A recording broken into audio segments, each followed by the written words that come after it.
RPSC के second grade के परीक्षा जो है वो शुरू हो चुकी है और हिंदी की जो परीक्षा है उसकी आंसर की भी हमारे पास है और हमने पूरा डिस्कस कर लिया था कि हिंदी का जो पेपर था वो कैसा रहा और हम लोगों ने देख भी लिया। अब उसकी हम कटअप पे चर्चा करेंगे। अब कटअप पे चर्चा करने के पहले कुछ बातें हैं वो जाननी पहले ज़रूरत है, वो आप जानोगे उसके बाद आप कटअप पे बात कर सकते हो। पहली बात, ऐसी लेवल का पेपर मैंने पहले कभी नहीं देखा, हम सभी ने पहले कभी नहीं देखा। इतना हार्ड पेपर, आप पता नहीं क्या चाहते हो कि अभ्यर्थी क्या पेपर टच ही ना करें क्या? क्या पेपर छुए ही नहीं? 60-60 सवाल यदि बनाने भी हों 100 में से तो अभ्यर्थियों के पसीने छूट रहे हैं। अब जो नेगेटिव लेते हैं तो वो तो अधिक बना सकते हैं, जो नेगेटिव नहीं लेते हैं तो उनकी क्या बात है। खैर साथियों, और लेंदी भी पेपर है, समय भी ज़्यादा लग रहा है इसमें। जीके का जो पेपर था पेपर 1 वो भी पेपर का लेवल काफ़ी हाई रहा, पेपर 2 का भी लेवल उससे भी अधिक हाई रहा।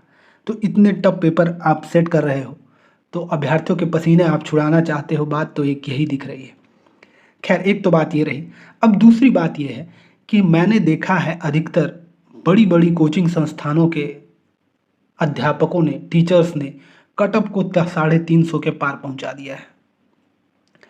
तो क्या आपको लगता है कि इतनी हाई कटअप जाएगी? जहां अभ्यर्थियों को पेपर सॉल्व करने में इतनी तकलीफ़ों का सामना करना पड़ रहा है, 60 सवाल यदि पेपर में एक में कर रहे हैं तो दूसरे पेपर में 80-90 सवाल से अधिक कर नहीं पा रहे हैं 150 सवालों में। तो आप कहाँ से इतना अधिक कटअप की बात करते हो? तो अभ्यर्थियों चिंता की कोई बात नहीं है, कटअप उतनी नहीं रहेगी, कारण इसके बहुत सारे हैं। एक तो कारण आपको पहला गिना दूं कि अटेंडेंस काफ़ी लो हो रही है, काफ़ी कम अभ्यर्थी, एक तो नंबर ऑफ कैंडिडेट्स ही लो है, ऊपर से अटेंडेंस भी काफ़ी लो है। तो जिन अभ्यर्थियों ने एग्ज़ाम देना ज़रूरी समझा है, जिन्होंने दिया है, उनके तो चांसेस वैसे ही बन जाते हैं एग्ज़ाम को क्लियर करने का।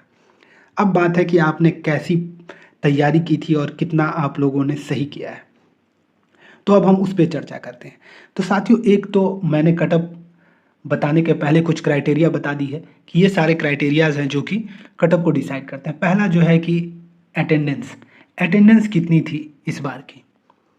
तो अटेंडेंस काफ़ी लो रही है, उसकी मैं आपको अटेंडेंस शीट भी जिलावार आपको दिखा सकता हूँ, कितनी लो अटेंडेंस रही है, आप देख लो एक बार उसे। तो आप देख सकते हैं साथियों, टोटल 64.78 मात्र अटेंडेंस रही है। लगभग 2 लाख कैंडिडेट ही एग्ज़ाम देने पहुँचे हैं। इतनी कम जब अटेंडेंस रहेगी तो आपको क्या लगता है कि क्या चांसेस बनते हैं आपके? तो यही बात है कि जिन कैंडिडेट्स ने एग्ज़ाम देना ज़रूरी समझा, उनके लिए एक ये सुनहरा अवसर हो सकता है, चाहे कि आपने कितने भी सवाल अटेम्प्ट किया हो। तो एक तो बात रही अटेंडेंस की, लो अटेंडेंस भी आपको कटऑफ को नीचे की ओर ले जाएगा क्योंकि अभ्यर्थी ही कम रहे हैं। अब बात हम करते हैं थोड़ी पेपर के लेवल। तो साथियों, जैसे कि मैंने आपको बताया कि सीनियर टीचर में अटेंडेंस कम रह रही है। दूसरी बात, पेपर का लेवल काफ़ी टफ रह रहा है। तीसरी बात, पेपर लोग पूरा अटेम्प्ट नहीं कर पा रहे हैं due to lengthiness of paper, paper की अधिक लेंदी होने के कारण। वो एक तो ये बात रही। तीसरी बात रही कि शिफ्ट आप देखो कि इतना एग्जॉस्ट हो जा रहे हैं इतने इतने सवाल को करने में, तो वो पूरा अटेम्प्ट ही नहीं ले पा रहे हैं। पहले 100 फिर 150, टोटल 250 सवाल आप एक बार में करो तो आपको थोड़ी अंदाज़ा लगे कि क्या स्थिति होती है करने की। तो खैर ये बात रही।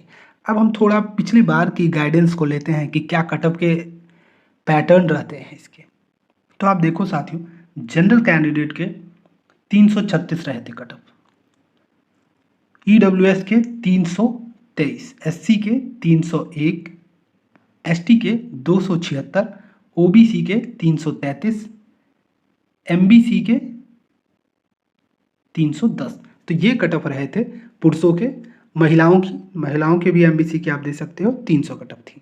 तो ये तो बात रही कि पिछली बार की क्या कटअप गए थे। अब इस बार की जो स्थिति है वो थोड़ी अलग है पिछली बार की स्थिति से। इस बार पेपर का लेवल काफ़ी टफ रहा है, तो जो पिछली बार का टफ थे वो इस बार होने के चांसेस नहीं हो सकते हैं क्योंकि फॉर ऑब्वियस रीजंस है जो कि मैंने आपको पहले ही बताया। तो मेरे हिसाब से इस बार के जनरल के जो कटअप हैं वो मेल के आपको 200 295 से 300 के बीच हो सकती है। महिलाओं की 290 तक हो सकती है। ईडब्ल्यूएस की बात करें तो ईडब्ल्यूएस के कट ऑफ 280 से 85 तक जा सकते हैं, ठीक है, और इतने ही 80 से 82 तक हो सकते हैं महिलाओं के भी ईडब्ल्यूएस के। अब एससी की बात करें तो एससी की कट ऑफ जो है वो लगभग आपको 265 तक आने की संभावना है, और लगभग इतने ही 62 तक 262 तक एससी महिलाओं के रह सकते हैं। ईडब्ल्यूएस और एससी की बात की हमने, अब एसटी और ओबीसी की बात करते हैं। तो एसटी के जो कट ऑफ होंगे वो 250 से 55 के बीच हो सकती है, ठीक है, 250 से 255 के बीच। महिलाओं की 250 से 52 के बीच हो सकती है, ठीक है। ओबीसी की बात करें तो ओबीसी की आप जब बात करते हो तो ओबीसी की कट ऑफ जो है वो लगभग 295 तक हो सकते हैं। महिलाओं की बात करें तो 285 तक, ठीक है। एमबीसी की बात करें तो एमबीसी की कट ऑफ जो है वो 285 तक जा सकती है, महिलाओं की 280 तक, ठीक है। तो ये मेरे हिसाब से कट ऑफ बनती है। तो देखो, मैंने जो पेपर का आकलन किया है इस बार का, उसके हिसाब से ये कट ऑफ मेरे हिसाब से बन रहे हैं। अभी आप इस बात पे आप गौर करो कि पेपर जो है कि अभ्यर्थियों ने दिया है, पेपर आपने दिया है। पेपर का लेवल उस प्रेशर सिचुएशन में बैठ के कैसा रहता है वो सिर्फ आप बता सकते हो, वो हम नहीं बता सकते, या फिर वो शिक्षक नहीं बता सकते जो कि एसी के कमरों में बैठे हैं।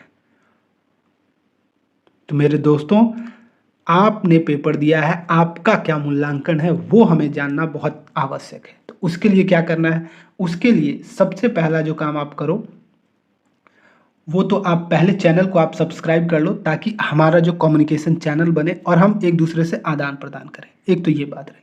दूसरी बात, आपको कमेंट में बतानी है पहली कि आपके कितने नंबर आ रहे हैं, ठीक है। दूसरी बात, आपने पेपर के किस पार्ट में कठिनाइयों का सामना किया है। तीसरी बात, आपके हिसाब से क्या कट ऑफ बनने चाहिए। आपने भी पूरे एग्जाम हॉल में सभी अभ्यर्थियों को पेपर से जूझते देखा है, तो आपके हिसाब से क्या कट ऑफ बनते हैं वो भी आपको बतानी चाहिए। तो इन सभी टॉपिक पे फिर हम आगे डिस्कस करेंगे कि कहाँ क्या त्रुटि रहती है। देखो, ये हो सकता है कि हमें एक दूसरे को अब बताना होगा, बाकी अभ्यर्थी भी इससे पता चलेगा कि क्या एक्चुअली में हमने क्या पेपर का आकलन किया है और पेपर एक्चुअली में हुआ क्या है। तो ये बात रहती है। अब साथियों, चैनल को आप सब्सक्राइब कर लो ताकि हम इस पे और आगे डिस्कशन आगे बढ़ा सकें। तो साथियों, आप सभी को इस परीक्षा की शुभकामनाएं। मेरी आशा रहेगी कि आप सभी इस एग्ज़ाम को क्लियर करो और मेरिट को हासिल करो। आप सभी को बहुत बहुत धन्यवाद। जय हिंद।